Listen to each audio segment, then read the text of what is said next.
Bonjour, bonjour à tout le monde. Bienvenue sur ce nouveau direct organisé par Miroir Social avec Tandem Expertise. La deuxième édition avec Tandem Expertise sur le vaste sujet sous-jacent à la réforme, les vastes sujets sous-jacents au projet de réforme des retraites. Le 26 janvier, avec Tandem Expertise, on avait parlé de l'employabilité de façon un peu macro, hein, la question de l'employabilité, dans quelle mesure on mettait la charrue un peu avant les bœufs. Et c'est ça l'expression, je ne sais pas. Toujours est-il,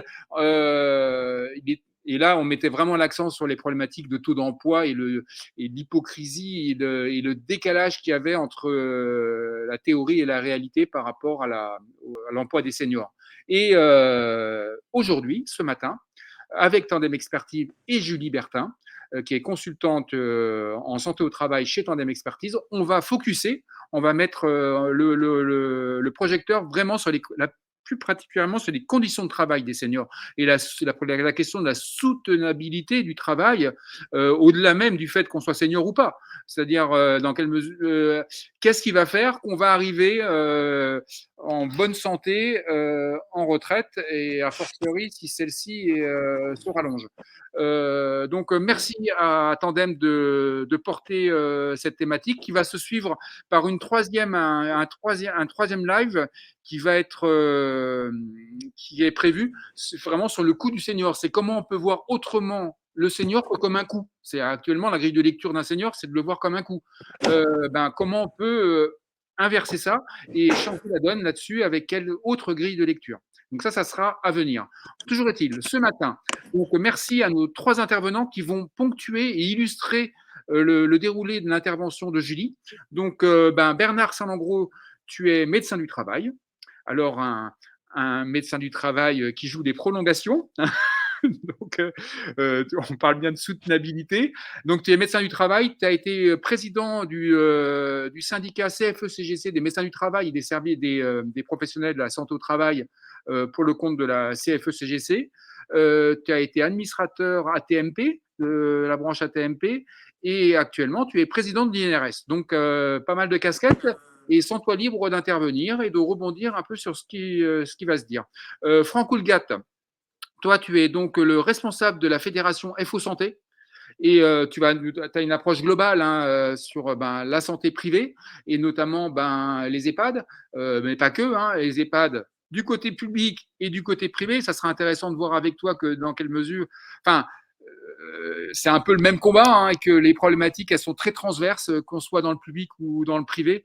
Et le fond de sauce, on va dire, le fond de sauce est le même. Et Arnaud Roussel, toi, tu es délégué syndical CGT chez Lidl en Bretagne. Et tu es par ailleurs, c'est pas tu es jeune administrateur, on va dire, d'un service de prévention santé au travail dont tu découvres l'univers merveilleux des services interentreprises. Et tu auras peut-être l'occasion aussi d'en parler avec un témoignage à chaud. Julie, on va commencer avec toi et on va garder le fil avec toi parce que tu vas être le fil direct. La présentation que tu vas nous proposer va nous servir vraiment de fil conducteur sur lequel on va pouvoir rebondir. N'hésitez pas dans le chat à partager vos retours, vos expériences, ce qui se passe chez vous, les points d'interrogation que ça soulève, et qu'on puisse interagir au maximum dans le chat ou dans la partie questions. Donc n'hésitez pas.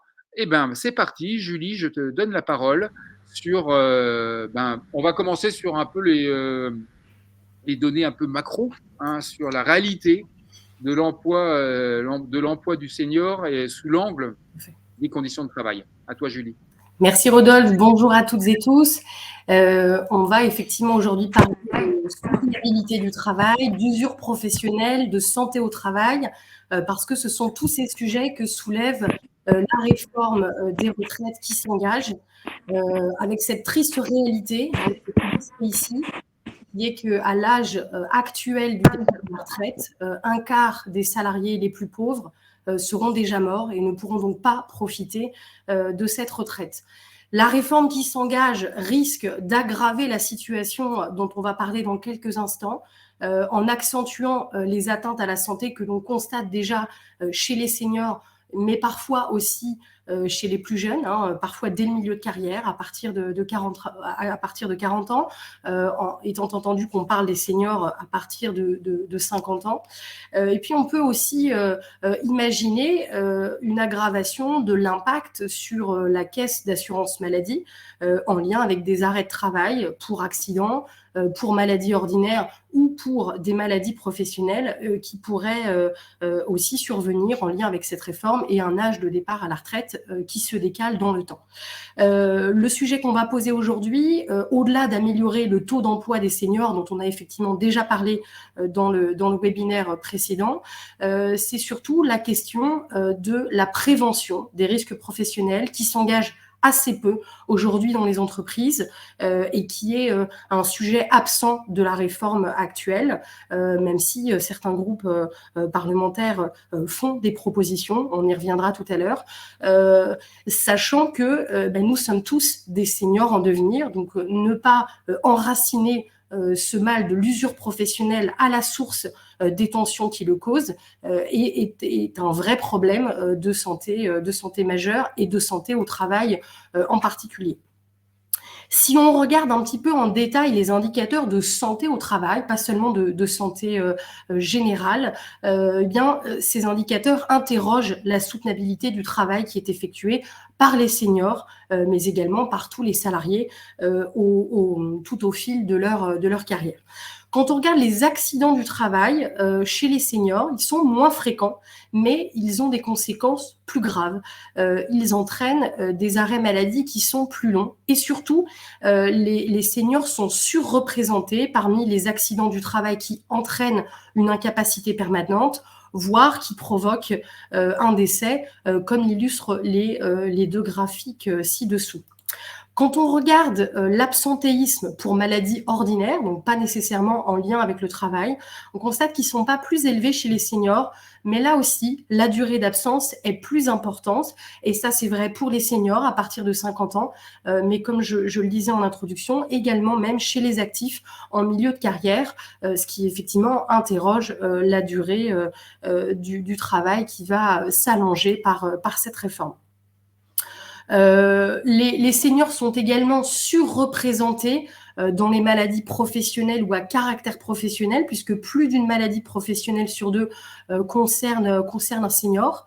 Quand on regarde les maladies professionnelles avec incapacité permanente, elles concernent 2/3, les seniors représentent 2/3 de la population. Et quand il s'agit des maladies professionnelles qui engendrent un décès, là, ça concerne presque 95% des seniors. Ces indicateurs de santé témoignent donc d'un état de santé au travail qui se détériore avec l'avancée en âge, et c'est bien la raison pour laquelle certains métiers finalement ne permettent plus aux seniors de les exercer en raison de la pénibilité qu'ils occasionnent. Et on va retrouver dans ces facteurs de pénibilité aussi bien les horaires alternants, décalés, avec des phénomènes de sélection-exclusion dès l'âge de 40 ans, c'est-à-dire que seuls les salariés qui continuent à être en bonne santé et qui ne souffrent pas trop de ces horaires décalés et des impacts négatifs sur la santé continuent à pouvoir exercer ces horaires à contresens de la biologie humaine, mais c'est aussi le cas du travail particulièrement difficile, qu'il s'agisse des efforts physiques, du port de charge, de la répétitivité des mouvements, les risques de troubles musculo-squelettiques, mais aussi, et on l'oublie parfois, les risques psychosociaux.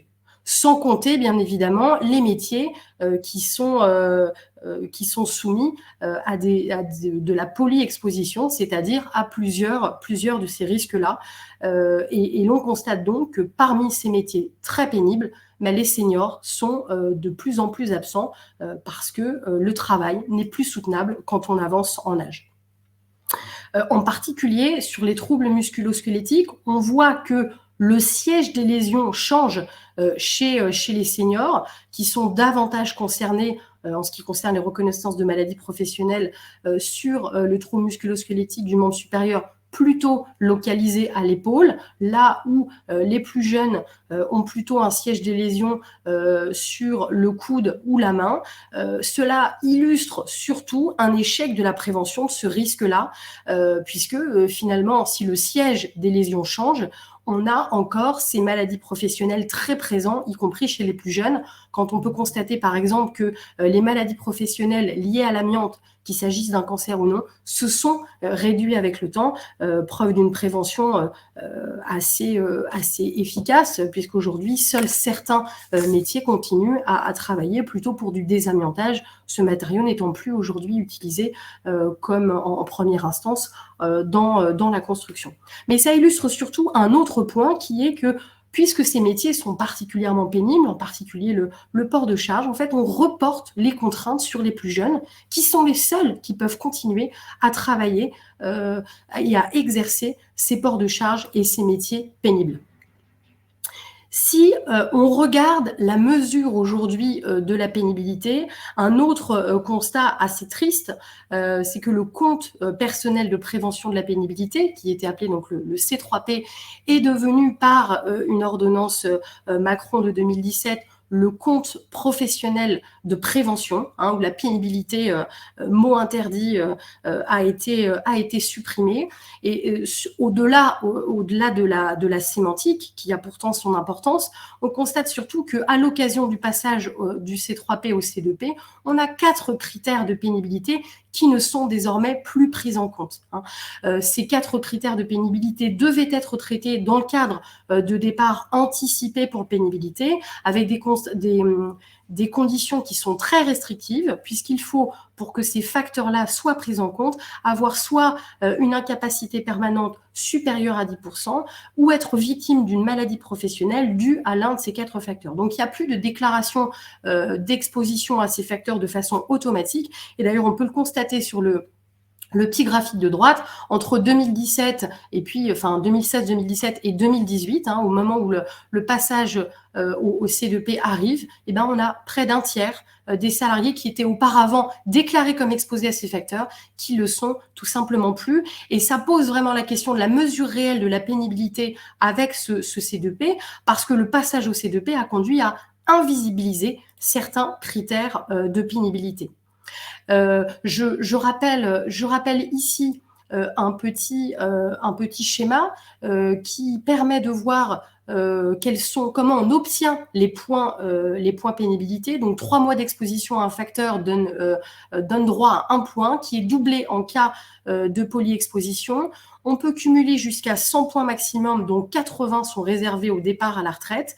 Et aujourd'hui, ce que l'on constate, c'est que ces points, donc qui peuvent conduire à anticiper au maximum 2 ans le départ à la retraite, ces points sont majoritairement utilisés pour ce départ anticipé, contrairement à des demandes d'aménagement du temps de travail ou des demandes de formation professionnelle que les points permettent également.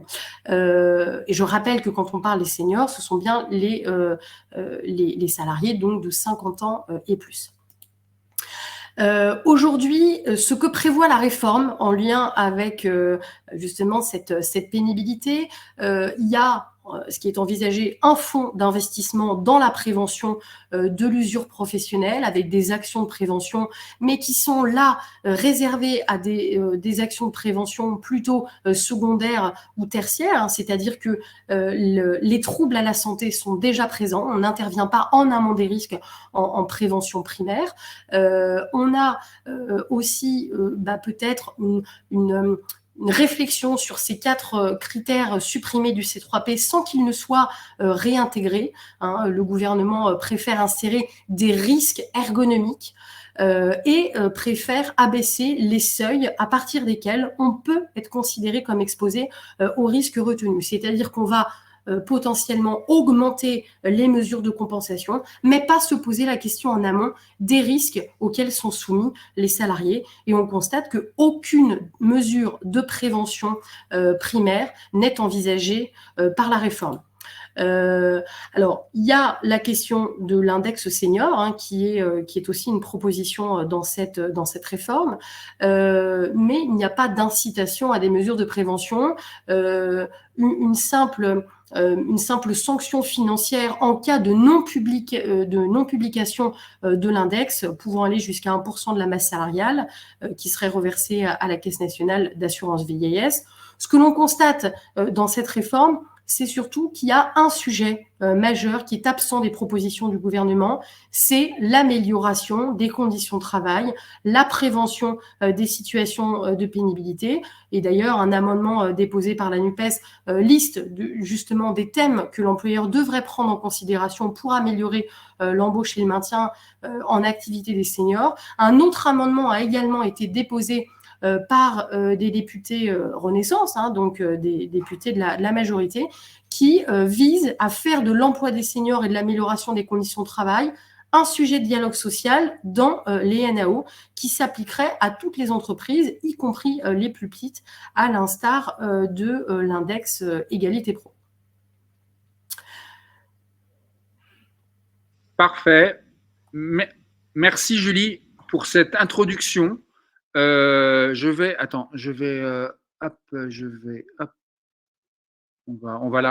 je vais la baisser. Tac, voilà. Parfait. Merci pour cette introduction. Tu nous mets bien dans le bain. Et pour rebondir, moi, je te propose, Bernard, peut-être de regarder un peu de ton parcours et de ce que tu as pu voir et ce que tu continues à voir. Quand on a préparé un peu l'entretien ensemble, tu me disais, le constat d'une dégradation des conditions de travail parce que les rythmes physiologiques n'étaient pas respectés. Et toi, tu notes le fait qu'il y a une absence. Julie a déroulé un certain nombre de données, d'indicateurs. Pour autant, tu considères qu'il nous manque un thermomètre pour voir, je reprends ton terme, hein, il nous manque un thermomètre pour voir la réalité de la santé au travail des salariés, des travailleurs, et que qui devrait le faire? Est-ce que c'est une utopie de penser qu'on pourrait avoir ce thermomètre, comme on peut avoir des thermomètres pour les indicateurs financiers? Est-ce qu'on pourrait avancer sur ce sujet-là et quel est le besoin, Bernard? Merci de me passer la parole. Merci Rodolphe pour ce débat tout à fait intéressant. Merci Julie pour cette introduction tout à fait documentée.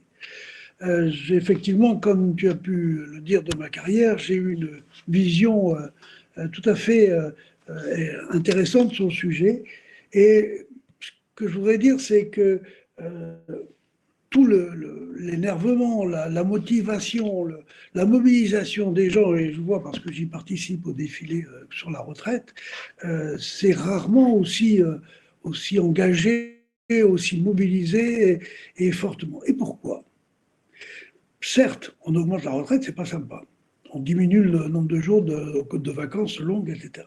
Mais je crois que c'est surtout le fait que les gens sont épuisés, sont sous pression, et l'idée qu'on leur rajoute 2 ans de plus de ce régime-là est insupportable. Je crois que les gens sont autant attirés qu'en fait, ils ont envie de fuir le travail.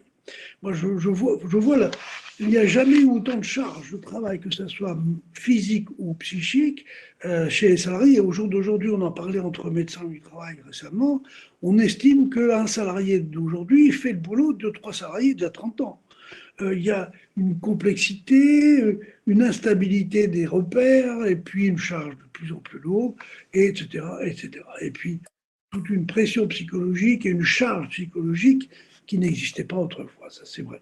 Donc, les gens ne supportent pas l'idée de continuer ce jeu-là dans ces conditions. Le fait, c'est qu'on n'a pas pensé d'abord à rendre attractif, rendre le travail humainement faisable.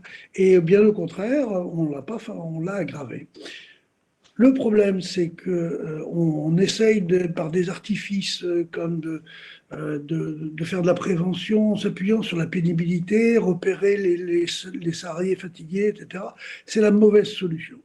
C'est une solution qui cible sur les personnes, qui va déterminer les fragiles, les pas fragiles. C'est tout à fait discriminant et ce n'est pas acceptable. Par contre, ce qu'il faudrait, et ça je parle avec mon expérience d'administrateur de la branche AT, c'est changer la base de financement de la branche AT. Au jour d'aujourd'hui, la branche AT, Bernard, je me permets d'intervenir parce que là, tu sautes oui. sur une partie suivante où on va parler du financement. Ah, d'accord. Alors, le financement, gardons en magasin, on va en parler parce que c'est un sujet. Le financement, la cotisation pour la sinistralité des entreprises, comment elle peut bouger. Moi, Bernard, je te lançais sur sur les indicateurs, l'outil pour mesurer, pour prendre la température. Alors, ce qu'il faudrait, parce que c'est quand même lié au financement, parce que le financement motive la prévention.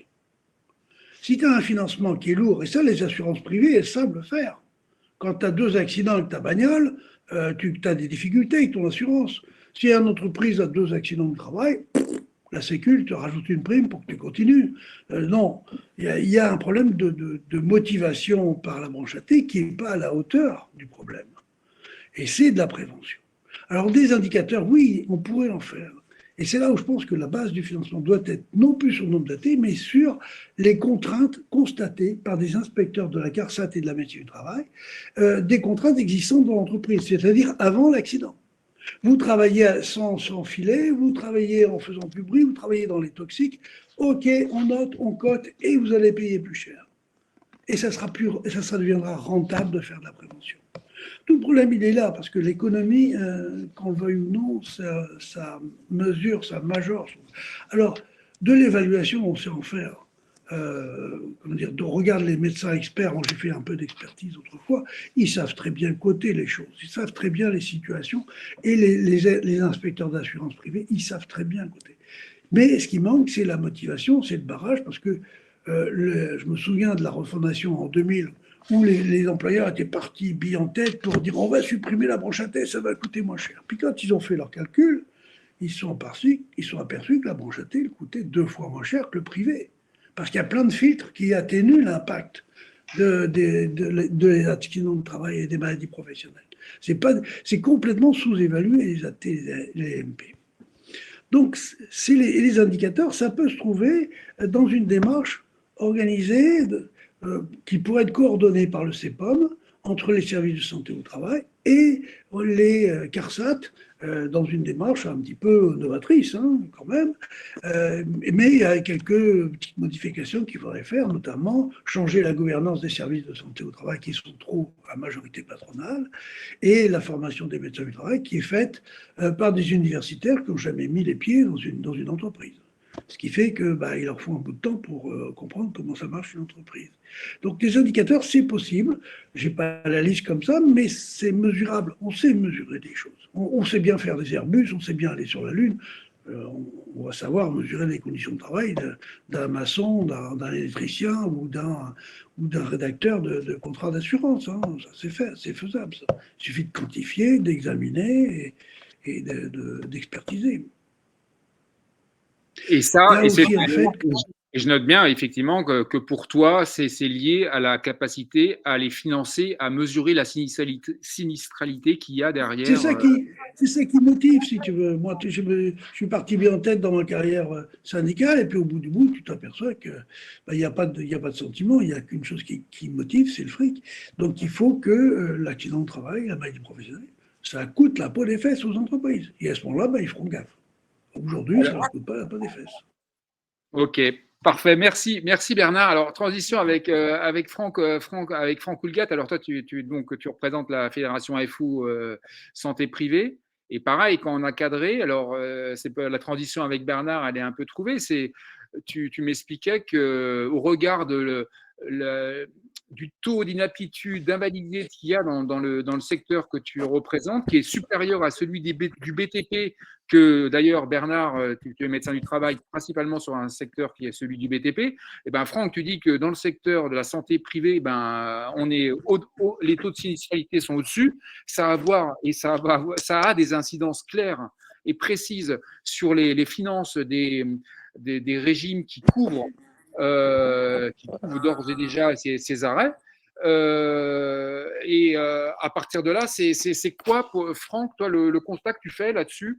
Et en quoi il y a clairement un risque si des politiques de prévention ne sont pas faites par rapport aux chiffres que tu constates d'explosion au niveau des caisses hein, de financement. Oui, c'est vrai que notre secteur, il est sinistré comme il n'a jamais été. Je veux dire, on a des gens qui partent bien avant la retraite en invalidité parce qu'ils ne peuvent pas tenir, parce que c'est des métiers, les métiers de la santé, c'est quand même des métiers très très difficiles.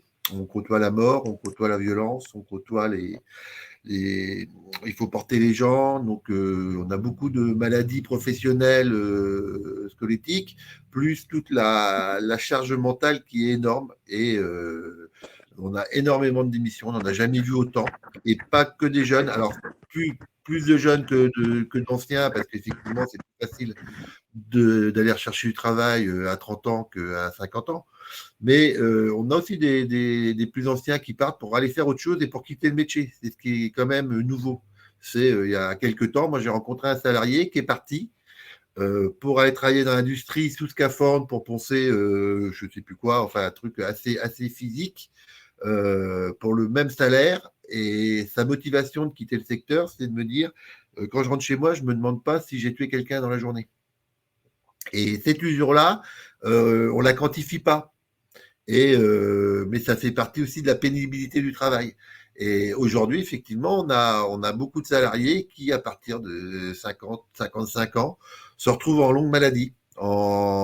Ils sont incapables de reprendre le travail pour des raisons physiques, mais aussi pour des raisons psychologiques, parce qu'ils ne savent plus affronter la misère du monde qu'on côtoie au quotidien dans les hôpitaux, dans les EHPAD.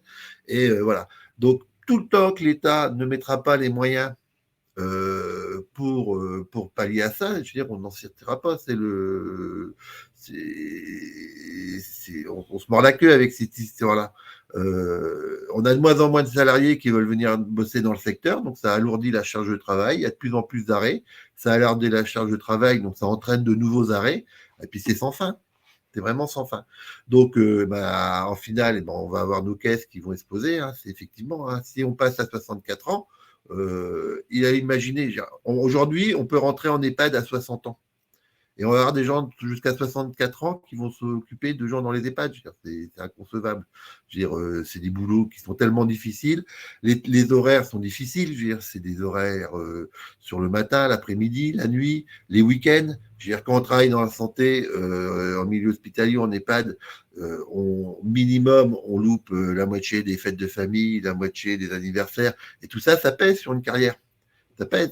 Quand vous avez des gamins et que vous loupez la moitié de la vie sociale de la famille, ça a un coût. Et ça doit être reconnu. Et aujourd'hui, ça ne l'est plus. Ça l'a été dans un certain temps. Alors, moi, quand j'ai commencé à 30 ans, j'étais en psychiatrie. Moi, j'ai travaillé en psychiatrie. On n'avait pas cette ambiance-là. Il y avait les jeunes qui étaient là pour appuyer les plus vieux, qui étaient en fin de carrière, qui étaient là plus en tant qu'experts pour aider les jeunes et amener leur expertise. Et les travaux plus pénibles étaient plutôt faits par les jeunes. Mais ça passait bien parce que c'est des vrais travails, un vrai travail d'équipe. On travaille en équipe. Aujourd'hui, il y a tellement peu de personnel qu'on ne travaille plus en équipe. On travaille avec qui on peut, avec qui on trouve. Et ça change tout le temps. Et il n'y a plus cette solidarité-là. Et aussi, on pouvait aussi partir, il y avait des systèmes pour partir plus tôt avec des retraites anticipées et tout, qui ont beaucoup diminué. Maintenant, ça devient compliqué.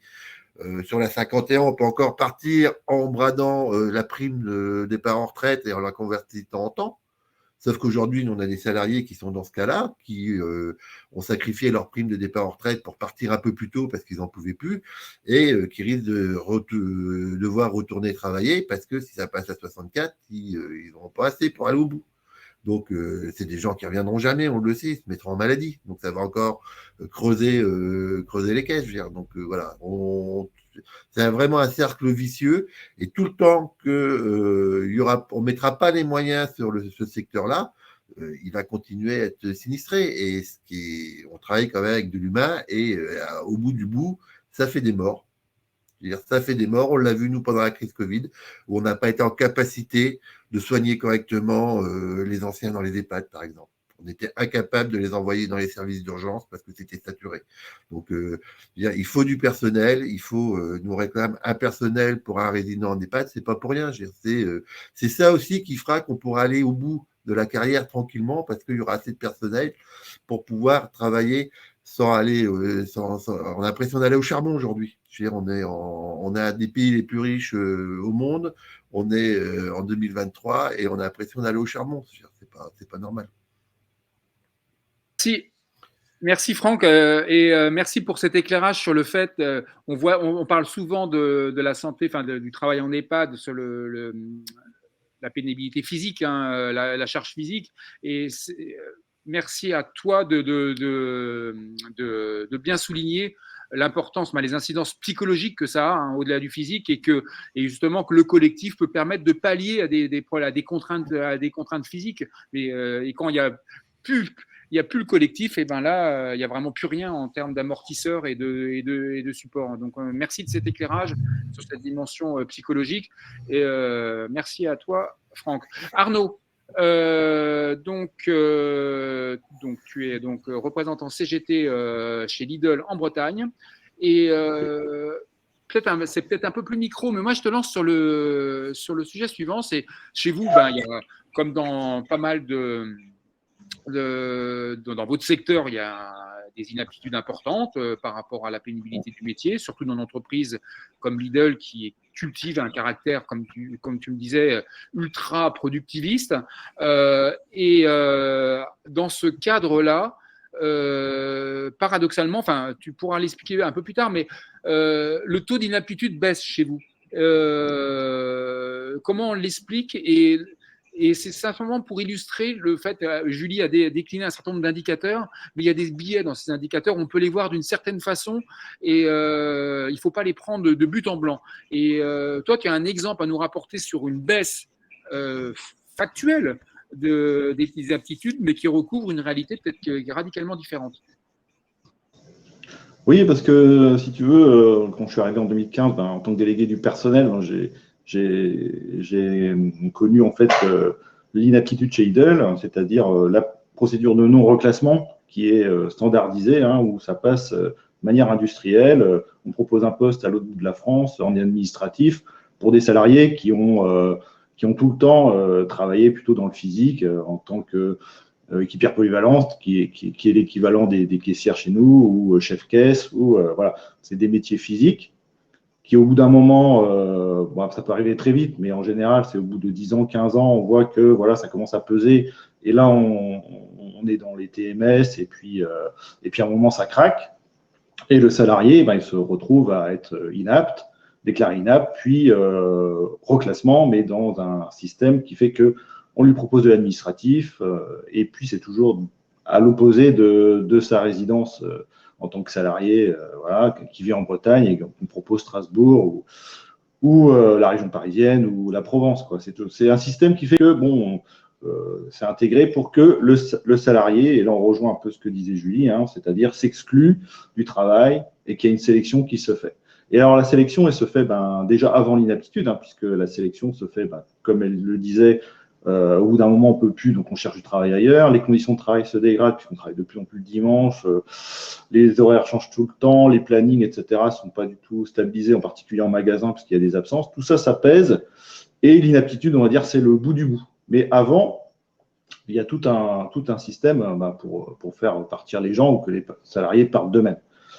Sauf que l'inaptitude, là, on a vu une baisse, mais c'était une baisse, comme je t'expliquais, qui était relative, puisqu'en fait, c'est la rupture conventionnelle qui a pris le relais, au sens où, au départ, quand ça a été mis en place, on voyait que les RH étaient attentifs, ils ne savaient pas trop s'ils pouvaient le proposer aux salariés qui étaient en AT, qui étaient en MP, qui étaient en arrêt, etc. Mais quand ça a été libéralisé au niveau de la Cour de cassation, c'est-à-dire, c'est ce que je t'expliquais, hein, au niveau de la Cour de cassation, ils considèrent que c'est un contrat comme un autre, passé entre personnes égales, dans la mesure où l'accord n'est pas vicié, etc. Et cette analyse théorique du contrat fait qu'on peut proposer maintenant la rupture conventionnelle à pratiquement toutes les circonstances. Donc là, ça a été appliqué dans notre direction régionale, on l'a bien vu, c'est-à-dire que toute personne en arrêt, presque, hein, pas forcément tous, mais qui arrivaient au bout de 3 mois, par exemple, se voyaient proposer une rupture conventionnelle, etc. Et donc, vers 2018-2019, on a bien senti là la différence. C'est-à-dire que quand moi, je contactais des salariés qui se retrouvaient en inaptitude et en procédure de reclassement, en général, ils me disaient « j'ai refusé une rupture conventionnelle hein ». Donc, on a vu une baisse, mais c'est ça aussi le problème des indicateurs, et on pourra peut-être en rediscuter, c'est que les indicateurs, des fois, il faut les analyser aussi de manière plus fine, c'est-à-dire prendre l'environnement. Qu'est-ce qui fait que l'indicateur se modifie? Pourquoi il y a une baisse? Et là, on se retrouve avec une baisse en fait qui couvre un autre fonctionnement, mais qui en fait, on va pas dire qu'il y a, comme je disais à Rodolphe, on va pas dire qu'il n'y a rien qui a été fait, puisque bon, éventuellement avec la CARSAT, il y a eu des améliorations, les mi-temps thérapeutiques sont un peu mieux acceptés. On a fait aussi un travail un peu d'essayer d'améliorer les choses. Donc, il y a aussi une part, mais qu'est-ce qui relève de la véritable amélioration primaire, par exemple, hein, ou secondaire, et puis qu'est-ce qui relève simplement d'une trouvaille juridique qui permet de se séparer différemment du salarié. Et voilà. Donc, c'est la question que je me pose aussi. Merci. Tu auras l'occasion d'y revenir hein, sur la façon dont vous avez, vous, en tant qu'élu, poussé la direction gentiment à peut-être changer de braquet. Tu vas avoir l'occasion d'en reparler. Julie, pour boucler cette première séquence, quand on préparait ensemble, tu l'as repris, mais je trouve que ton expression, elle est bien adaptée sur le fait que de charger la barre sur des jeunes, et les effets collatéraux que ça va avoir. Toi, tu parles d'une bombe à retardement, enfin, Oui, et qu'on prend vraiment la prévention à l'envers et que on n'est pas du tout dans des logiques préventives. Et pour toi, il y a des bombes, il y a une forme de bombe à retardement. C'est bien ça? Oui, absolument, parce que c'est ce que j'évoquais brièvement, à ne pas se poser la question de la prévention des risques avec des mesures primaires, c'est-à-dire en amont du risque, et de se dire si on a des salariés qui sont aujourd'hui en arrivant à l'âge de 50 ans et plus, reconnus en maladie professionnelle pour des troubles musculo-squelettiques, voire, on sait, c'est assez rare, mais aussi pour des risques psychosociaux, on peut se poser la question d'une manière qui permettrait d'enrayer cette mécanique infernale. Sinon, on continue à utiliser ce palliatif qui consiste à ce que les salariés les plus âgés, ne pouvant plus tenir les postes pénibles, ces postes-là ne pouvant plus être tenus par des salariés âgés, ne sont tenus que par des salariés plus jeunes qui eux-mêmes vont être broyés par cette machine infernale des risques physiques ou psychosociaux. Donc, à ne pas se dire que, encore une fois, nous sommes tous les seniors de demain et qu'il faut véritablement faire de la prévention en amont des risques, eh ben on va continuer en fait tout simplement à broyer des salariés qui vont être usés professionnellement et qui auront du mal à finir leur carrière dans des bonnes conditions. Et j'ai vu défiler quelques questions dans le chat. Mettre en œuvre cette politique de prévention primaire pourrait permettre à certains d'atteindre cet âge de 64 ans. En revanche, pour certains métiers, ce ne sera pas possible, même avec des mesures de prévention, parce que il y a certains métiers qui sont tellement pénibles que même avec des mesures de prévention, on aurait du mal à finir sa carrière aussi tard que ce qui est prévu par la réforme. C'était d'ailleurs un peu tout l'objet d'une prise de retraite anticipée en lien avec des facteurs de pénibilité. Et encore une fois, abaisser les seuils, ça va juste permettre d'exposer encore plus les salariés. Donc, on prend vraiment le problème à l'envers. Merci Julie. Merci Laurence dans le chat de préciser effectivement que la présentation que déroule Julie, vous pouvez la télécharger. Hein, vous la recevrez de toute façon par ailleurs, mais vous pouvez d'ores et déjà la télécharger. Il y a un petit icône. Alors en tant qu'intervenant, moi je le vois pas, mais il y a un petit icône téléchargé. Donc voilà. Désolé pour l'aparté. Julie, si tu peux dérouler sur les moyens que mettent en place les directions et leur côté palliatif. Oui, aujourd'hui, ce qu'on constate dans les entreprises, c'est que les solutions qui sont donc apportées face à ce constat de seniors qui ne sont pas en santé au travail et qui ne peuvent plus terminer les carrières dans les métiers qu'ils exercent actuellement, ce ne sont que des palliatifs qui ne protègent pas justement les salariés plus jeunes. Aujourd'hui, les seniors sont vus comme une contrainte, puisque avant l'âge de 70 ans, seul le salarié peut décider du moment où il part à la retraite. Ces salariés coûtent cher, donc les entreprises ont envie de les remplacer par du personnel moins cher. Alors, coûte cher, tout est relatif, hein, bien évidemment, mais en tout cas, la direction a le souhait de payer encore moins cher des salariés qui seraient plus jeunes. Et aujourd'hui, on voit assez peu de recherche de solutions en amont, c'est-à-dire la prévention, c'est on ne doit pas attendre que les gens soient blessés, soit en souffrance, soit en incapacité, soit en arrêt de travail, soit en maladie, pour se poser la question de comment faire autrement. C'est une occasion, mais on ne doit pas attendre cette situation extrême. Or, aujourd'hui, on s'aperçoit que dans les entreprises, en cas d'incapacité, voire d'inaptitude, on a éventuellement quelques entreprises qui envisagent des reconversions professionnelles au sein de l'entreprise ou du groupe, mais dans la majeure partie des cas, on pousse les salariés à l'extérieur. C'est ce qui était évoqué à l'instant. C'est les ruptures conventionnelles, voire le salarié qui lui-même démissionne parce qu'il est tout simplement à bout et qu'il ne peut plus tenir son travail. Et puis, c'est aussi les licenciements pour inaptitude à l'initiative de l'employeur, puisque désormais, on n'a plus besoin, en tant que l'employeur n'a plus besoin de reclasser du personnel.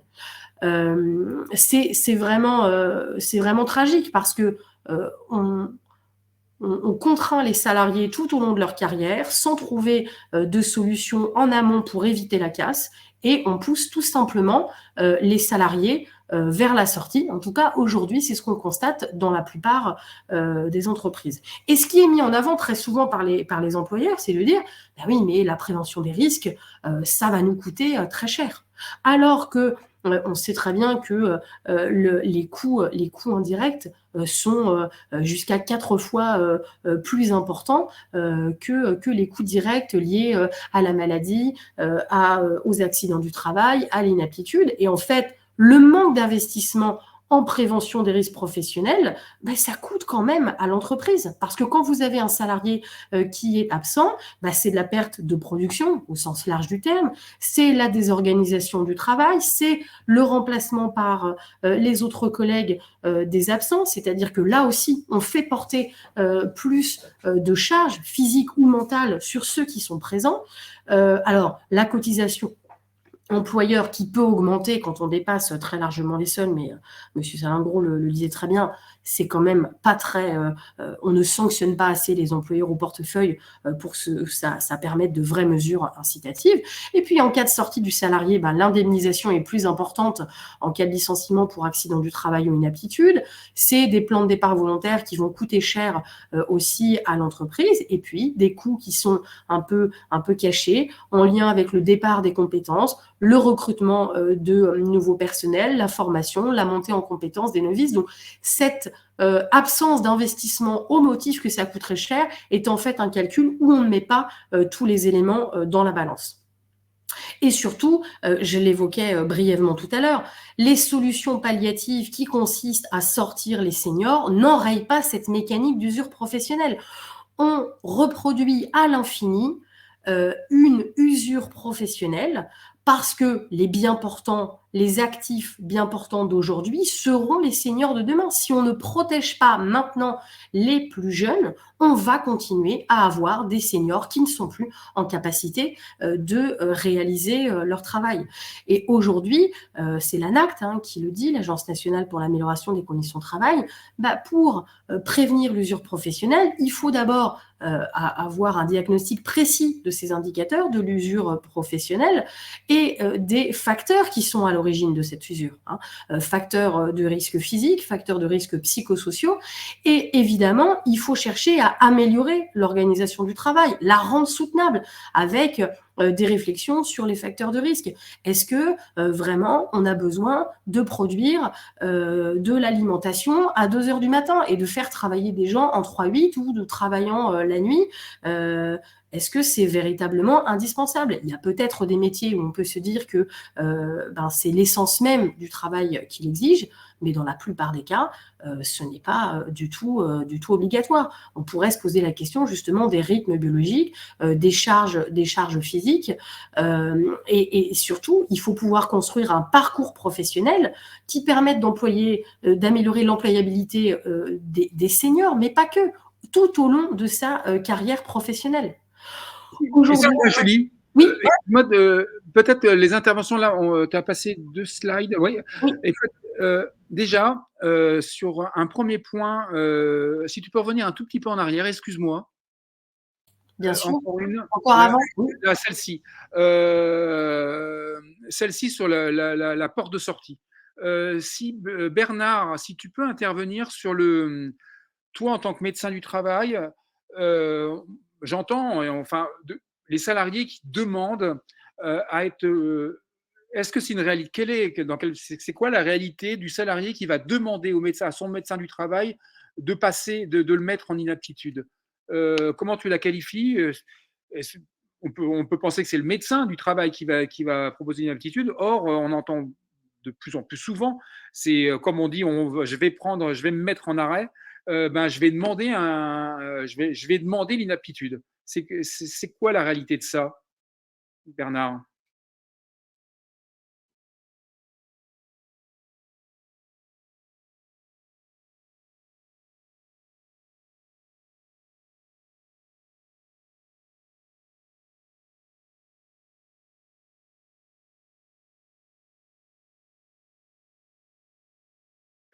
Non, micro. Excusez-moi pour Bernard, mais il faut que je le récupère sur le micro. Attendez.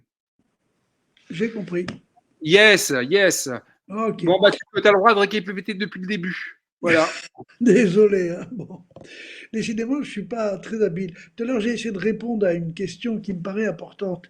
Est-ce que la mesure des indicateurs et leur financement ne va pas mettre en difficulté les entreprises? C'est une question à laquelle je n'ai pas su répondre parce que je n'ai pas su où il fallait cliquer. Ce que j'invite cette personne à lire, c'est un bouquin qui est remarquable. C'est un PDG international, Vinay Nayar, qui a écrit un bouquin dont le titre est remarquable, Les employés d'abord, les clients ensuite. Et avec cette méthodologie, cette philosophie, il a pris des parts de marché au niveau mondial. Donc, en favorisant les conditions de travail des salariés, on peut gagner des places au niveau international, au niveau concurrence. C'est très important parce que c'est une des remarques qu'on dit, ah oui, mais ça va coûter cher. Non, c'est un investissement rentable. C'est comme dans l'investissement dans la qualité ou la maintenance. Je finis. Sur l'inaptitude, écoutez, les gens ne sont pas idiots. Hein. Ils savent qu'ils peuvent demander l'inaptitude. C'est pas pour autant s'il n'y a pas de corpus médical que le médecin il va suivre. Mais grosso modo, l'inaptitude, c'est quelque chose d'important parce que ça permet souvent de sortir des gens de situations inextricables. Alors, les situations les plus inextricables, c'est celles où il y a une opposition entre l'employeur et le salarié, un harcèlement larvé, etc. On a vraiment l'impression que c'est pas sain là-dedans. Et quand la personne est vraiment, démolie et qu'elle le demande, il y a un substrat psychologique, psychiatrique, limite psychiatrique, et ça lui sauve la mise que de la mettre inaptitude parce que ça fait un licenciement, parce qu'on la pousse à la démission et à la perte de ses droits sociaux. Et c'est surtout pas une chose à faire. Il vaut mieux être licencié parce que là, on a le droit au chômage et on garde ses droits sociaux. C'est ça l'intérêt de l'inaptitude. Maintenant, l'inaptitude, c'est pas parce qu'on la demande qu'on l'a, mais elle est un outil en faveur des salariés. Ça se fait avec l'accord des salariés. J'ai jamais fait d'inaptitude sans l'accord des salariés. Le seul cas où je pourrais ne pas avoir l'accord des salariés, c'est une psychose aiguë ou un truc comme ça. Mais j'ai jamais eu le cas. Mais ça pourrait se faire comme ça. Donc l'inaptitude, c'est important. Alors, on a beaucoup glosé sur l'aptitude, etc. Mais l'inaptitude est un outil de protection des salariés pour moi. Ok, merci Bernard. Alors, Julie, attends, ta présentation, c'est après. on était où là? Voilà. On était Alors, est-ce que là. je peux intervenir là-dessus? Parce qu'il y a une sous-évaluation considérable. Il y a une sous-évaluation considérable du coût des accidents de travail. Beaucoup d'effets des accidents de travail, d'abord, ne sont pas déclarés, surtout les maladies professionnelles, et ça va sur l'assurance maladie. Donc, ce n'est pas l'entreprise qui paye là. C'est le salarié avec son salaire direct et indirect. Donc, il y a énormément de choses qui passent à la trappe. Et du coup, on n'a pas une vision réelle de la sinistralité de l'AT et de la maladie professionnelle. D'autant plus que, à côté des maladies professionnelles qui sont très cantonnées, dans des tableaux qu'il faut respecter, etc., avec une procédure assez tatillonne, ça dure quelquefois 6 mois, 1 an, etc. Il y a tous les phénomènes d'usure ou de quasi-maladies professionnelles, mais qui ne sont qu'à moitié, etc., qui ne sont pas pris en compte et pourtant qui sont en rapport avec les contraintes professionnelles. Parfait. Merci Bernard de cet éclairage. Alors Julie, là-dessus, là on revient, excuse-moi, si je peux me permettre de passer la parole à Franck et à... Non, excuse-moi, là où tu étais, non, est-ce qu'on va y arriver? Celui-ci. Donc tu commençais, Julie, tu parlais tu parlais de la capacité des entreprises à changer le mode d'organisation. C'est toi, en préparant l'entretien, tu m'expliquais le travail des nuits, les travails en flux tendu, d'en arriver à se poser ce genre de questions sur le modèle d'organisation qu'on veut et qui est le plus soutenable. Ça m'amène à lancer une perche à Franck et à Arnaud. Franck, dans la santé, privée, quid de la possibilité de fonctionner autrement qu'en flux tendu? Est-ce que c'est une réalité ou c'est complètement une utopie? Est-ce que tu vois l'esquisse d'un changement de modèle ou absolument pas? On pourra changer de modèle le jour où on aura les moyens de le faire. Je veux dire, alors le souci, c'est que dans la santé privée, tu as une partie non lucrative qui dépend complètement des financements de la sécurité sociale. Je veux dire, c'est le financement le même que dans le public. Donc, comme on est sous-doté, sous-financé, je veux dire, on peut avoir les meilleures attentions du monde, on n'y arrivera pas. Et puis dans le privé, c'est la course à la rentabilité. On a eu le scandale Orpea, mais il n'y a pas qu'Orpea. Je veux dire, ils sont tous dans ce système-là d'essayer de tirer des profits maximum pour les actionnaires, et on met pas l'argent nécessaire. Donc, dire, on pourra changer ça le jour où on aura déjà suffisamment de professionnels, parce qu'aujourd'hui on est en crise où il n'y a pas assez de professionnels. Je veux dire, même les dotations ne sont pas, on les a tapant parce qu'on ne trouve plus d'infirmiers, on ne trouve plus d'aides-soignants, parce qu'aujourd'hui les gens préfèrent quitter le métier, ce qui n'était pas le cas avant. Les gens ne veulent plus y rentrer. Et puis il y a aussi une autre donne qu'il faut prendre en compte, c'est que il y a 20 ans, les professionnels de santé acceptaient des choses qu'ils n'acceptent plus aujourd'hui. Depuis la crise Covid, les professionnels de santé, mais pas que de santé, je pense. Le camarade de chez Lidl pourra sûrement intervenir aussi par rapport à ça. Je veux dire, les salariés aujourd'hui n'ont plus envie de se sacrifier pour le travail. Ce qui était pas forcément le cas il y a 20 ans, où on venait plus facilement sur des congés, on dépannait plus un collègue, on passait plus facilement de jour à de nuit. Aujourd'hui, ces contraintes-là, elles ont du mal à passer. Il y a beaucoup de salariés aujourd'hui qui disent, parce que les salaires aussi ne sont pas à la hauteur. Hein, je veux dire, une aide-soignante qui aujourd'hui à la FEAP est payée quelques euros au-dessus du SMIC, qui a risqué sa vie pendant la période Covid parce qu'elle n'était pas protégée, qu'on était incapable de les protéger, et ils ont dû travailler sans masque, sans blouse, sans rien. À un moment, ces salariés-là aujourd'hui disent ça suffit, je veux dire, pour le salaire qu'on nous donne, on ne va pas se mettre en péril, et voilà, donc c'est des arrêts à répétition, donc voilà, on peut mettre plein de choses en place. Je veux dire, la prévention, il y a plein d'établissements qui essayent d'en mettre. Je veux dire, qui essayent de faire des formations sur les postures, des choses comme ça. Mais s'il n'y a pas le nombre de salariés suffisant, s'il n'y a pas le matériel suffisant derrière, ça sert pas à grand-chose. Je veux dire, moi, j'ai eu le cas il n'y a pas très longtemps, une salariée qui m'appelait dans un EHPAD. Une personne obèse est tombée à terre. Elles étaient 2 la nuit, donc 2 pour plus de 50 résidents. Il a fallu aller la chercher, sauf qu'elle faisait 130 ou 140 kilos. Et c'était 2 femmes, elles ne savaient pas, elles étaient en incapacité de la porter.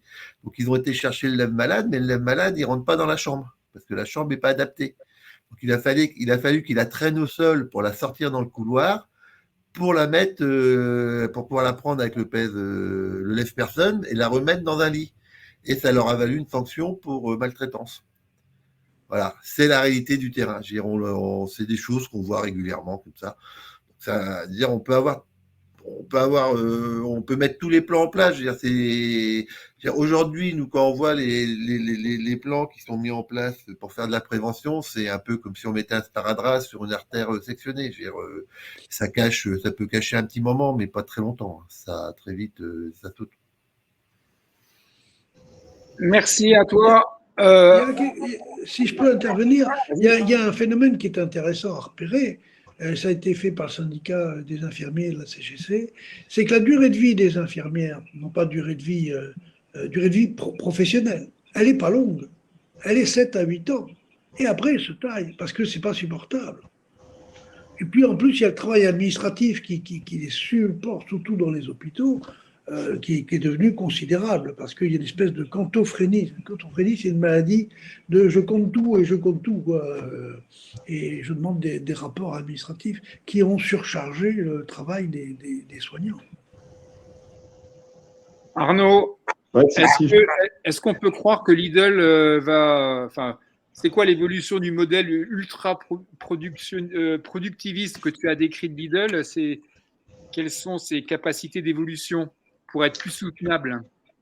Bon, ils sont pris dans leurs contradictions, mais dans la mesure où les contradictions rapportent de l'argent, comme voilà, c'est le modèle productiviste. Et le problème, c'est que si ça rapporte de l'argent, s'il gagne des parts de marché, c'est un modèle aussi qui va se développer dans toute la grande distribution, puisque c'est un modèle qui aura, au niveau financier et au niveau parts de marché, aura été validé, on va dire, par le marché. Donc là, voilà, c'est ça qui est compliqué, hein. Après, on va dire que on est dans la polyvalence, dans la multiplicité des tâches, dans l'usure professionnelle, dans les rythmes biologiques, hein, tout ce qu'on avait pu évoquer, mais ils sont pris dans leurs contradictions dans la mesure où quand même, comme c'était évoqué aussi, une partie des salariés ne peuvent plus et ne souhaitent plus fonctionner comme ça.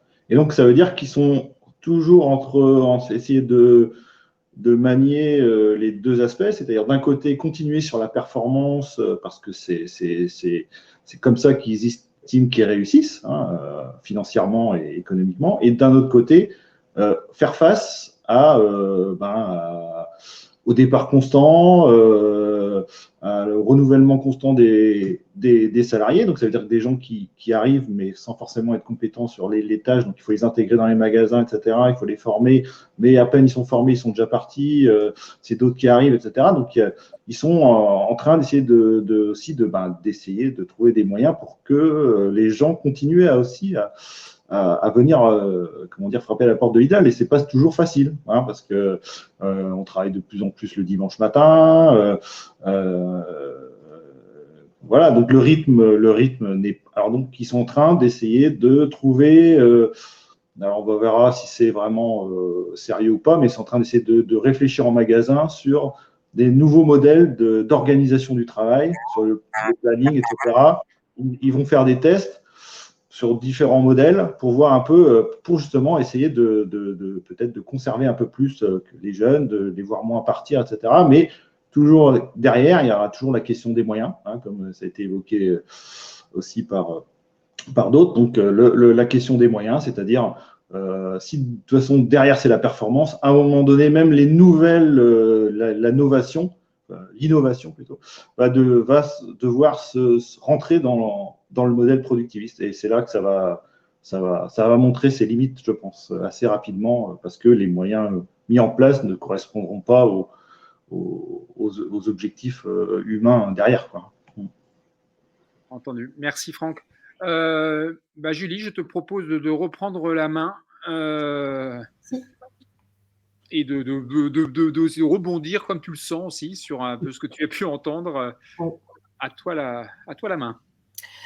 Alors pour terminer sur ce chapitre, effectivement, donc la question c'est bien celle de la prévention primaire, et pourtant on pourrait se dire que la lutte contre la désinsertion professionnelle, qui est un axe majeur de la loi santé-travail, dont la mise en application est encore assez timide, hein, c'est le retour qu'on a des entreprises qu'on suit.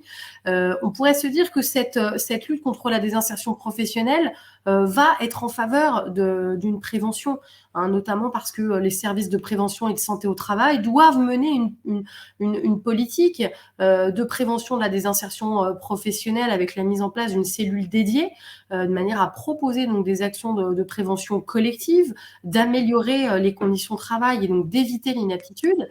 La question des moyens est évidemment centrale, hein, comme ce qui vient d'être dit par Arnaud notamment. C'est-à-dire que là, quand on identifie dans ces mesures qu'il y a une visite médicale de mi-carrière, on peut se dire formidable, mais si à 45 ans, on est déjà en état d'usure professionnelle, on ne peut que constater que cette situation est déjà dramatique. Le rendez-vous de liaison entre le salarié et l'employeur, encore une fois, c'est plutôt une mesure assez favorable. Est-ce que ce sera suffisant ? Je n'en suis pas certaine. Hein, Bernard pourra peut-être rebondir sur le sujet. De la même manière que la convention de rééducation professionnelle en entreprise, qui jusqu'alors était réservée aux travailleurs en situation de handicap, peut s'ouvrir aux salariés inaptes ou identifiés à risque par un médecin du travail. Est-ce que ces moyens seront suffisants pour faire une prévention suffisante pour enrayer la mécanique d'usure professionnelle ? J'en doute. Eh ben, tu as tendu la perche à Bernard, il apprend. Alors, ce volet de la réforme est provoquant, parce que c'est une farce. Comme si découvrir que les médecins du travail, ils vont s'occuper du reclassement. Et putain, c'est pas vrai. Comme si on ne s'occupait pas de la MDPH et de la Cotorep avant, depuis des lustres. Comme si on ne travaillait pas avec Cap Emploi, et avant c'était les autres, les SSI, enfin je ne sais plus comment ça s'appelait, mais on travaillait avec la GFIP, avec tout ce qui tourne autour. Et là on nous dit, vous allez faire une cellule de prévention. Mais les mecs, vous réinventez le code là. Hein. Après, visite de mi-carrière. Ah, c'est bien la visite de mi-carrière. On va réfléchir, on va discuter avec le salarié. Mais putain, mais avant, on le faisait tous les ans, puis après tous les 2 ans, et maintenant, on dit, on va le faire. C'est bien, on fait un progrès, on le fait à mi-carrière et à la fin de la carrière. C'est se foutre du monde. C'est vraiment se moquer du monde. En plus, vous avez remarqué, un rendez-vous de liaison avec l'employeur pendant votre arrêt maladie. Et c'est la porte ouverte à la pression de l'employeur qui dit ton entorse, tu peux reprendre le boulot un peu mieux que ça, etc. Enfin, c'est gros comme une maison. Combien de fois dans le bureau du DRH, j'ai vu des salariés qui amenaient leur radio, leur prise de sang, dire regardez, tu es malade, etc. Mais secret médical, c'est le secret médical. Le salarié tout seul face à l'employeur et à un conseiller, etc. Mais il est tout nu. Il va se retrouver. C'est honteux ce qui est ce truc-là. C'est vraiment. Soit ils sont à l'ouest, soit c'est vraiment une manipulation considérable. Moi, je suis choqué par ces dispositions qui sont contre-productives. Petite illustration, petit rebond, je me permets. On va mettre en ligne sur Miroir Social aujourd'hui, cet après-midi, un papier lié. Il y avait hier les 13e rencontres de la santé au travail qui étaient organisées, où d'ailleurs la présidente de ta succès. Alors, je ne vais pas me lancer là-dedans. La nouvelle responsable, Anne-Michel Chartier, du syndicat des médecins du travail CFE-CDC, intervenait. Mais il y avait également Charlotte Lecoq qui intervenait dans le cadre de cette manifestation, où elle a mis en avant justement la création, dans le cadre de la loi, des cellules des insertions professionnelles qui devaient être mettre en place dans tout l'ensemble des services à partir dans le cadre de l'offre socle. Et ce qui était intéressant, c'est que dans cette manifestation, il y avait la représentante, la vice-présidente de la NDRH, donc l'association des directeurs des ressources humaines, qui a expliqué que cette loi sur la santé au travail, il y avait plein de bonnes intentions, sauf que, au regard de l'expérience, les DRH n'y croyaient pas. c'est-à-dire la capacité de la médecine du travail à répondre aux besoins, parce que par manque de moyens, tout simplement. Ça, il y a un problème. Ils ont éteint la formation de médecin du travail. Moi, j'ai été formé en 1 an et après, je me suis formé tout au long de ma vie. Maintenant, il faut passer un concours, il faut faire une formation de 4 ans et après, tu t'engages à ne faire que cette spécialité. Mais ils ont fait un système repoussoir, tout ça pour favoriser les finances des universitaires, mais tout à fait abscons. Vous me donnez le pouvoir du jour au lendemain, je supprime le problème démographique des médecins du travail. Il suffit de changer un petit peu la construction de la formation. Entendu. Mais enfin là, je ne vais pas faire une. Enfin, entendu, parfait. Merci, merci Bernard, Julie. Julie, tu es là, ouais. Je suis là. Alors, un dernier point par rapport à cette question de la prévention qui est centrale. Si cette démarche ne vient pas de l'entreprise elle-même, on estime qu'il y a des leviers d'action pour les instances de représentation du personnel pour agir face au risque d'usure prématurée des salariés, notamment parce que les dernières évolutions législatives sont en faveur d'une action et d'une implication plus importante de la part des représentants du personnel, puisque le CSE doit désormais être informé, consulté sur le document unique d'évaluation des risques professionnels, sur le programme annuel de prévention des risques et d'amélioration des conditions de travail. Et pour nous, c'est vraiment un levier parce que le comité peut désormais proposer un ordre de priorité et l'adoption de mesures professionnelles parmi les mesures de prévention qui sont envisagées en lien avec l'évaluation des risques. Et ce qui est vraiment nouveau et qui peut, d'une certaine manière, permettre au CSE de contraindre un peu plus l'employeur qu'elle ne le pouvait auparavant, c'est que l'employeur doit énoncer lorsque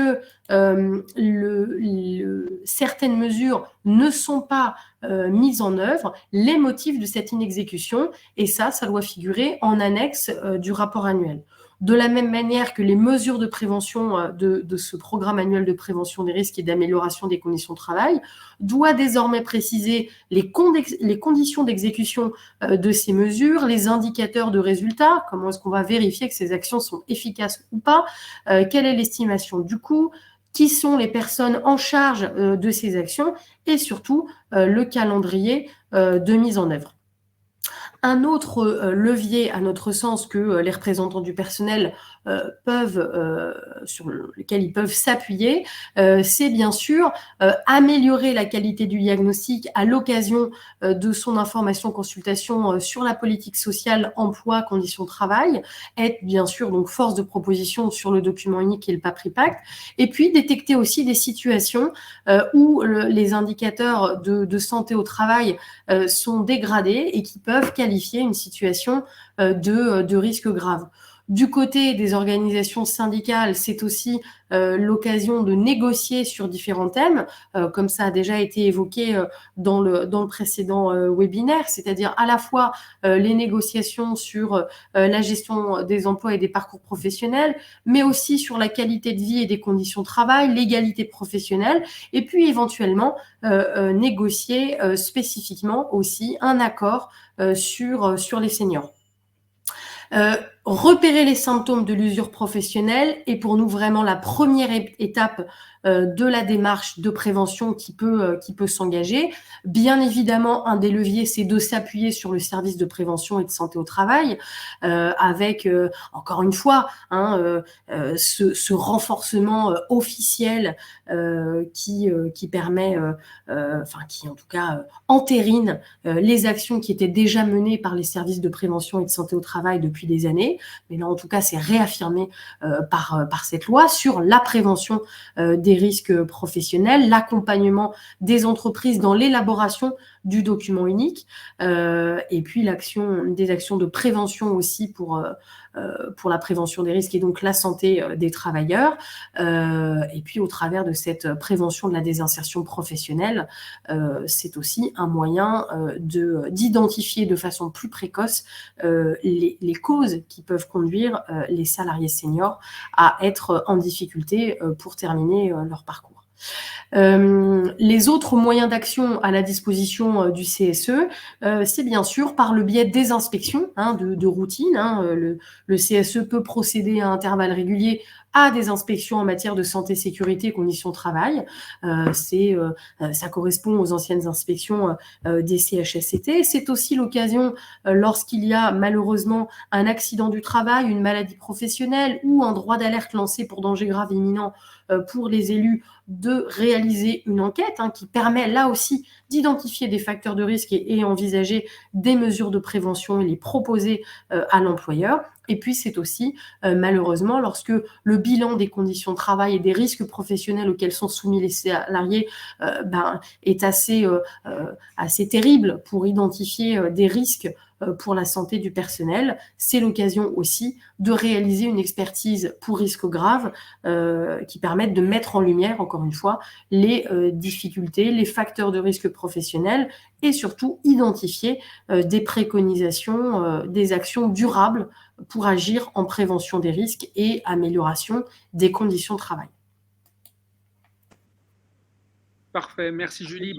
On va parole à toi Arnaud, parce que là, tu vas être en capacité de bien illustrer les deux dernières planches qu'a projetées Julie. Et on va commencer par l'expertise pour risque grave, parce que vous en avez mené une, vous, il y a quelques temps, 2020, tu vas préciser la date. Et un des fonds de cette expertise pour risque grave que vous avez voté, c'est la part des inaptitudes, c'est-à-dire que de mémoire, vous aviez référencé, comptabilisé plus de 60 inaptitudes en 3 ans. Et pour vous, ça posait sujet et ça méritait d'y voir un peu plus clair et de faire la lumière un peu sur cet environnement dégradé. Si tu peux nous raconter comment s'est passée cette expertise qui a été mais que vous avez réussi à mener et ce qu'elle a amené ensuite en termes de changement de braquet pour la direction sur sa façon d'appréhender la prévention. Oui, alors je vais faire juste une petite aparté personnelle. Je m'excuse parce qu'il y a un collègue de la CFDT de Lidl qui m'a envoyé un message et j'essaie, mais bon, je suis sur téléphone portable, donc je lui ai répondu OK bébé, donc c'était OK bonjour. Je suis désolé. Voilà. Donc pour expertise risque grave, en fait, on était sous pression, nous, avec notre ancienne direction qui voulait se débarrasser de nous. Voilà, donc c'était très conflictuel à partir de 2019.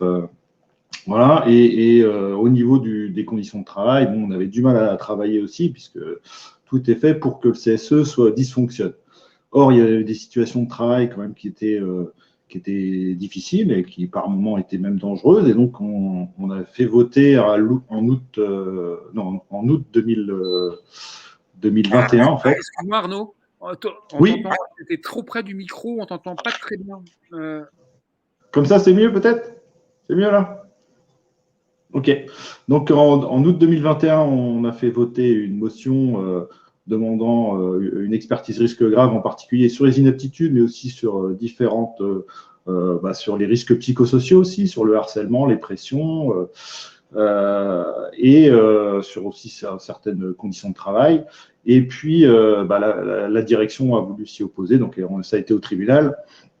Donc, elle n'a été validée que vers janvier ou février, janvier de mémoire, enfin, j'ai plus le jugement, enfin bon, au début 2021, et 2022 plutôt. Et du coup, elle a eu lieu dans la foulée, en mars 2022. À partir de là, il y a des groupes de travail qui se sont mis en place. Et on va dire que l'intérêt de l'expertise risque grave, on a vu un peu les limites des indicateurs, puisque comme ils partent en fait de la situation des indicateurs, par exemple sur l'absentéisme ou le turnover, comme ils ont dû prendre en compte 2020, où il y a eu la période Covid, où le turnover s'est effondré. Donc, du coup, c'était assez impressionnant le travail qui a été accompli, sauf que, évidemment, l'année d'après, c'est remonté aussi sec. Donc c'est pour ça que certains indicateurs étaient, faut toujours prendre ça dans l'environnement. Par contre, ça a permis, puisqu'il y a eu, il y a eu quand même une analyse des des DURP, il y a eu plein de choses qui ont été faites quand même, des situations de travail, il y a quand même des choses qui ont été quand même bien mises en lumière, en particulier aussi à travers un questionnaire pour les salariés. On va dire que l'intérêt principal pour moi, c'est le travail que ça les a forcés à faire sur le DUERP, là, et puis derrière aussi de mettre la lumière sur les situations d'usure professionnelle pour certaines catégories et en particulier à certaines anciennetés. Donc, il y avait croisement entre le travail, par exemple, équipière polyvalente, donc qui équivaut à une caissière, mais qui, comme elle fait aussi de la mise en rayon, etc., c'est équipière polyvalente, chef caisse qui est un peu au-dessus, et puis aussi adjoint manager, qui sont un peu on va dire, les agents de maîtrise qui sont en soutien, on va dire, des responsables de magasin ou directeurs de magasin. Et ces trois catégories, en fait, quand on croise leur ancienneté, le poste et l'âge, et là, on voit bien aussi les risques professionnels. C'est-à-dire, équipière polyvalente, ça veut dire que c'est un métier qui est physique, c'est eux qui sont en bout de chaîne, donc c'est eux qui récupèrent, on va dire, toute la pénibilité, c'est-à-dire les changements d'horaire, intempestifs, etc. Et ça pèse évidemment au bout du bout sur la qualité du travail. Et c'est aussi la catégorie vraiment qui est la plus impactée, parce que aussi c'est des temps partiels imposés, et puis bon, voilà. Mais travaille le dimanche maintenant en plus souvent. Donc ça veut dire qu'au bout du bout, on arrive à un poste de travail qui est vraiment pas bien rémunéré et qui a beaucoup de contraintes. Donc et en plus, mise en rayon, caisse, on court partout. Au bout de 10 ans, 15 ans, risque professionnel, usure professionnelle, c'est ceux qui sont les plus en danger d'inaptitude. Après, on a aussi, c'est un peu pareil pour les chefs caisse, un peu moins, mais au bout de 10 ans, 15 ans, pareil, c'est quand même multitâche, rythme, voilà, planning, etc. On arrive un peu à la même situation, un peu moins violent peut-être que les équipières polyvalentes, mais toujours quand même assez inquiétant. Et les adjoints managers, ça c'est là où on retrouve un peu ce que vous aviez dit aussi avant, c'est-à-dire il y a une contrainte aussi parce qu'ils font de la mise en rayon, etc. Ils pallient aussi aux absences, etc. Mais en plus, il y a toute la charge, on va dire, risque, on va dire, professionnel, plus charge mentale, parce qu'ils sont dans la gestion aussi. Donc, du coup, ils ont tous ces risques professionnels. Et du coup, il y a des risques, le plus intéressant, c'est de la mise en place de groupes de travail sur ces métiers-là, équipière polyvalente et agent manager. Adjoint manager, du coup, c'est une montée en puissance. Du coup, on va dire qu'ils se sentent obligés d'ajouter du personnel dans les petits magasins pour qu'il y ait un minimum de présence d'adjoint manager. Donc, voilà. Ça, c'est concret, on va dire. Et par contre, on voit bien que équipières polyvalentes qui sont pourtant le salarié le plus présent dans l'entreprise, les mesures qui commencent à sortir du groupe de travail sont quand même extrêmement insuffisantes. C'est à la marge et ce n'est pas du tout dans le risque de la prise en compte de la prévention primaire. Donc là, pour le moment, on va voir ça, mais moi, je l'ai déjà souligné en copil, mais bon, je pense qu'on va être complètement à côté de la plaque, ça va être plutôt dans la communication, dans les briefings, etc., mais pas du tout dans l'analyse vraiment concrète de l'organisation du travail. Et pour les inaptitudes, soit ce que tu évoquais, en fait, c'était une analyse faite par l'inspection du travail pour un collègue qui était salarié protégé. Et donc, ils avaient fait une petite analyse sur 3 ans pour voir un peu l'impact des inaptitudes, le nombre, et puis les reclassements. Et sur les 73, sur un an, sur 2-3 ans, c'était un reclassement réussi sur 72 salariés. Donc voilà, on voit l'impact. Et en plus, sachant que, comme je vous ai expliqué, c'était là une période où il y avait déjà les ruptures conventionnelles qui étaient utilisées, etc. Donc ça veut dire que ce ne sont que ceux qui ont décidé d'aller ou pu aller à l'inaptitude. Donc on voit un peu l'impact aussi que ça peut avoir. Entendu. Bon, déjà, ce qu'on entend, c'est quand même que, contrairement à précédemment, la direction a accepté de vous impliquer dans les groupes de travail pour ce qu'elle ne faisait pas précédemment. Donc, Ah oui, parce que bon, c'est un peu, c'est forcé, quoi. C'est-à-dire que voilà, c'est en fait, on entend mieux quand on ne voit pas. D'accord. Comme ça, là, c'est mieux. Voilà. Donc, oui, c'est-à-dire que bon, la situation était un peu spéciale. On va dire que bon, il y a eu une affaire pénale. Voilà, on ne reviendra pas dessus, mais bon, il y a quand même des plaintes qui ont été déposées pour harcèlement, etc., et discrimination. Donc, il y a un contexte voilà, qui est compliqué. Pour eux, il y a eu un réveil, parce que là, voilà, si on est arrivé à une situation aussi aussi particulière, c'est aussi qu'à un moment donné, on n'a pas trop compris pourquoi nos alertes tombaient dans l'oreille de sourd et que l'inspection du travail, la CARSAT, voilà, il y a eu un défaut d'écoute, je pense, de prise en compte du sérieux des alertes et que du coup, ça a été une spirale puisque je pense que la direction était dans un sentiment d'impunité. Et maintenant, ce sentiment, heureusement, on est pris plus au sérieux. Donc, du coup, eux aussi ont des comptes à rendre éventuellement un peu plus serrés au niveau de l'inspection du travail, de la CARSAT, etc. Donc, ils sont obligés d'être dans une démarche démonstrative qui freine des mesures. Alors, il y a des mesures qui sont réelles. Il y a des mesures qui sont plus faciles à prendre, c'est-à-dire revoir le DUERP, le mettre de manière un peu plus sérieuse, etc. On va dire que c'est que sur le papier. On va dire, ça a un impact qui peut être intéressant, mais c'est quand même que sur le papier. Sur certains postes, on voit que adjoint manager, ils sont obligés de prendre des mesures, et puis parce que concrètement, même au niveau de ce qu'on leur demande, de la montée en compétences qu'on leur demande, ils sont obligés, s'ils veulent que ça soit réel, de prendre aussi des mesures. Par contre, sur les équipières polyvalentes, qui sont la base et qui font le bénéfice pour moi, qui sont la base de la société, de prendre des mesures d'organisation du travail, d'organisation des plannings,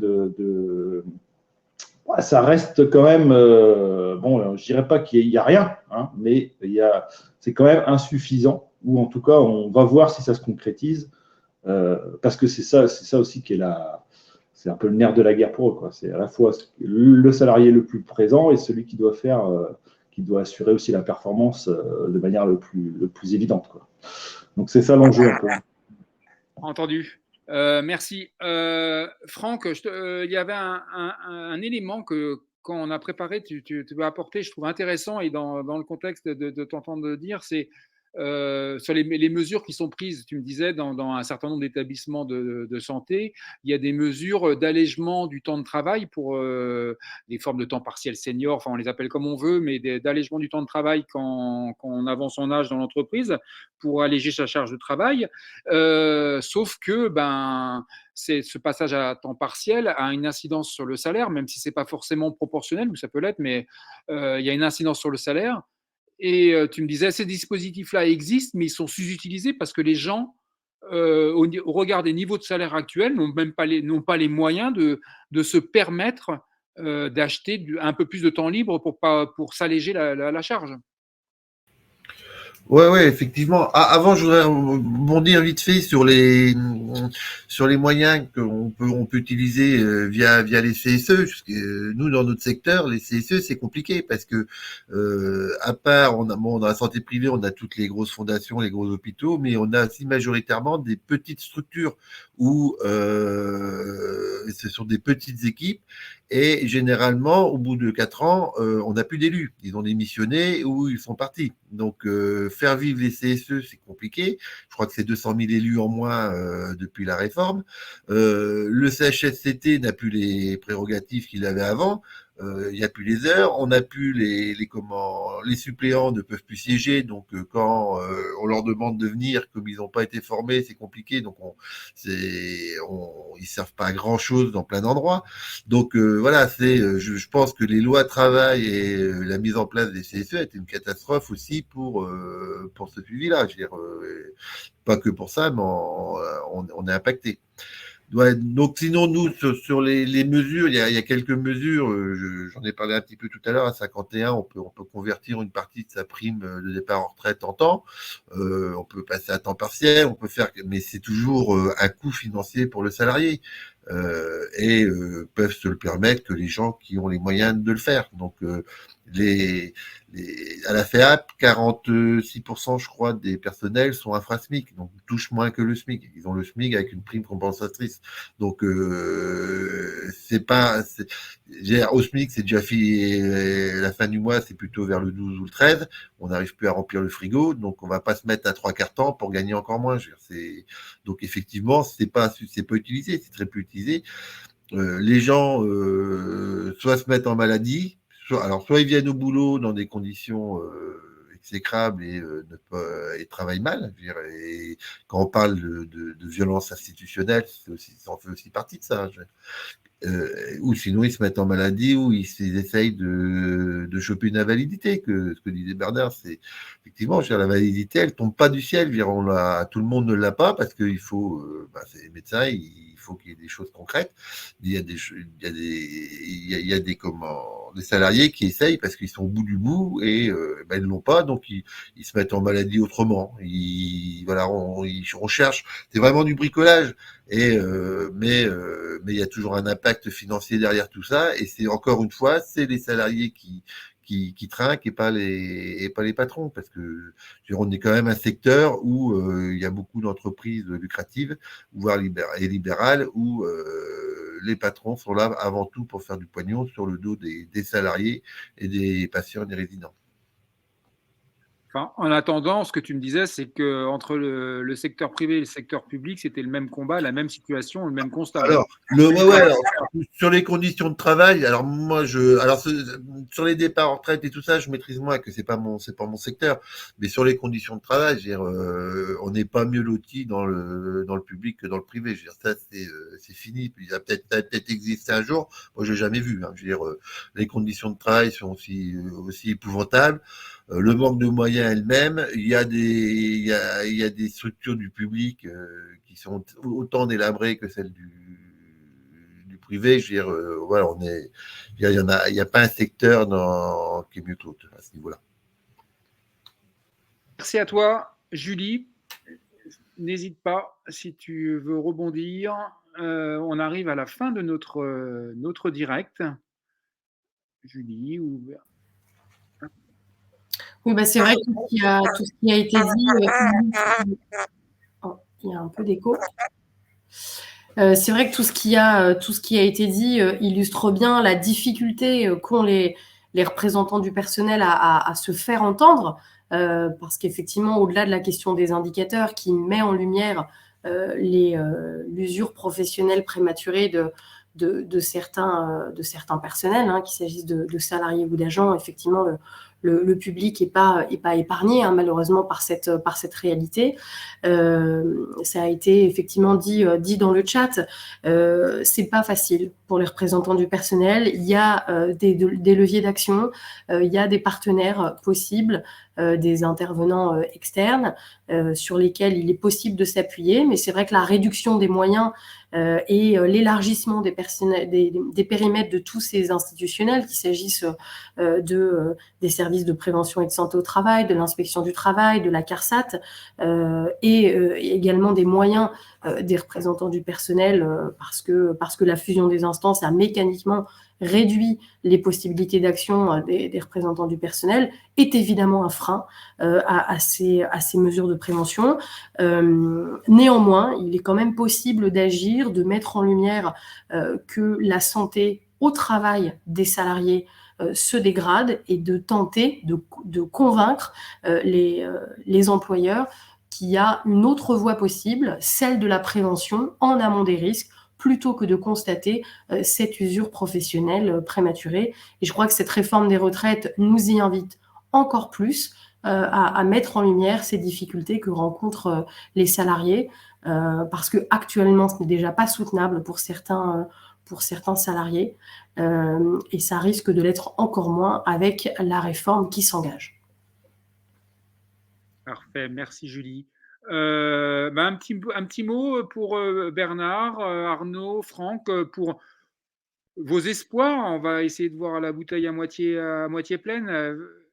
Bernard, vas-y. Oui, effectivement, le problème, c'est qu'on ne se rend pas compte, et Julie l'a très bien dit, qu'une prévention primaire bien faite, ça coûte moins cher qu'une réparation bien faite. Et qu'une prévention primaire bien faite permet une meilleure productivité et une meilleure rentabilité. Le problème, c'est que moi j'ai eu 2 enfants qui ont fait des écoles de commerce. J'ai lu lorsqu'on leur apprenait, mais j'avais les cheveux qui se dressaient sur la tête. N'importe quoi. C'est contre la logique de la réalité. On disait comment il faut manipuler les salariés, etc. etc. Donc, on en a parlé à l'INRS et on a institué une démarche auprès des écoles d'ingénieurs et des écoles de commerce pour leur dire travaillons ensemble pour essayer de voir ce que la santé au travail peut apporter et ce que vos conceptions, comment elles fonctionnent, etc. Parce qu'on s'aperçoit que les managers, les dirigeants, n'ont pas une vision du fonctionnement humain réaliste et que c'est un des problèmes.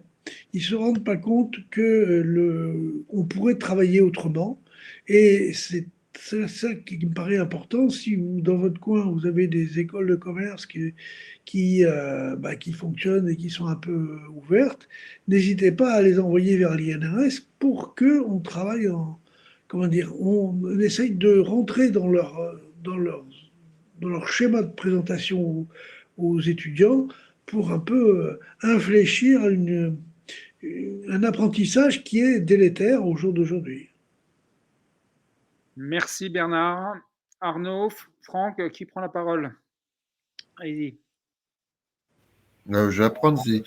Ouais, donc moi je pense que pour mon secteur, il faut arrêter avec la politique du chiffre. Hein, faut remettre de l'humain dans tout ça déjà. Quand on voit que dans les hôpitaux, il y a de plus en plus d'administratifs et de moins en moins de soignants. Moi, quand je suis rentré, un surveillant avait au moins 20 ans de boutique et de soins avant de devenir surveillant. Aujourd'hui, on a des surveillants qui, au bout de 15 jours de diplôme, arrivent et deviennent surveillants d'un service. Donc, c'est du grand n'importe quoi. Donc, il faut vraiment qu'on retravaille là-dessus pour avoir des vraies carrières. Aujourd'hui, c'est plus le cas. Donc, et puis pour conclure, le combat qu'on mène aujourd'hui sur ce projet de retraite à 64 ans, il faut absolument pas le perdre parce que c'est vraiment primordial. Emmener des professionnels jusqu'à 64 ans, les trois quarts n'iront pas. Les trois quarts n'iront pas. Moi, je l'ai vécu. J'ai de la famille qui vit en Allemagne. Je vois comment ça se passe. Ma nièce, son grand-père, qui travaillait dans le BTP, c'est 67 ans, n'a jamais été jusqu'à 67 ans. Il est en invalidité depuis 60 ans. Donc, il touche sa pension d'invalidité, mais il ne touchera jamais une retraite complète. Donc, le but, il est là aussi, c'est de faire descendre le taux des retraites. C'est vraiment une réforme financière. Hein. Macron met ça en place pour dégager des marges financières, pour réduire les déficits et financer autre chose. Donc, il ne faut pas qu'on soit dupe par rapport à ça. Et c'est plus 2 pour nous. Et c'est pour ça qu'il faut s'y battre pour nos anciens, mais aussi pour nos enfants, hein, parce que si ça passe les 2 ans fermes pour nous, ça sera 4 ou 5 ans en plus pour nos enfants. Donc, il ne faut vraiment pas qu'on se loupe sur ce combat-là. Merci à toi, Arnaud.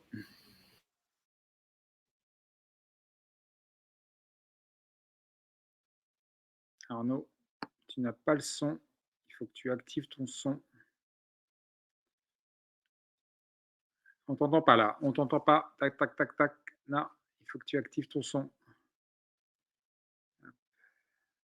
Ah. Bon, Arnaud, je sais pas pourquoi. Excusez-moi. Bon, Arnaud, on t'entend pas. Et le son. Bon, ben, Julie. Bon, ben, Arnaud, le message d'espoir sur la capacité à faire travailler les salariés, la soutenabilité du travail, on ne va pas l'entendre chez Lidl. Bon, écoute, je sais pas, excusez-moi 2 secondes, je teste encore un peu, mais bon, j'arrive pas. Julie, excuse-moi. Ben, à toi la fin, le mot de conclusion. Le mot de conclusion.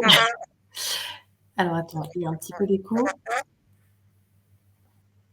Moi, je trouve qu'il y a quand même de l'espoir parce qu'on voit dans les entreprises que les représentants du personnel sont plus que jamais mobilisés autour des conditions de travail, même si aujourd'hui le CHSCT n'existe plus, que la direction manipule souvent la commission santé, sécurité, conditions de travail pour qu'elle passe sous silence certains sujets qui n'apparaîtraient pas dans les CSE.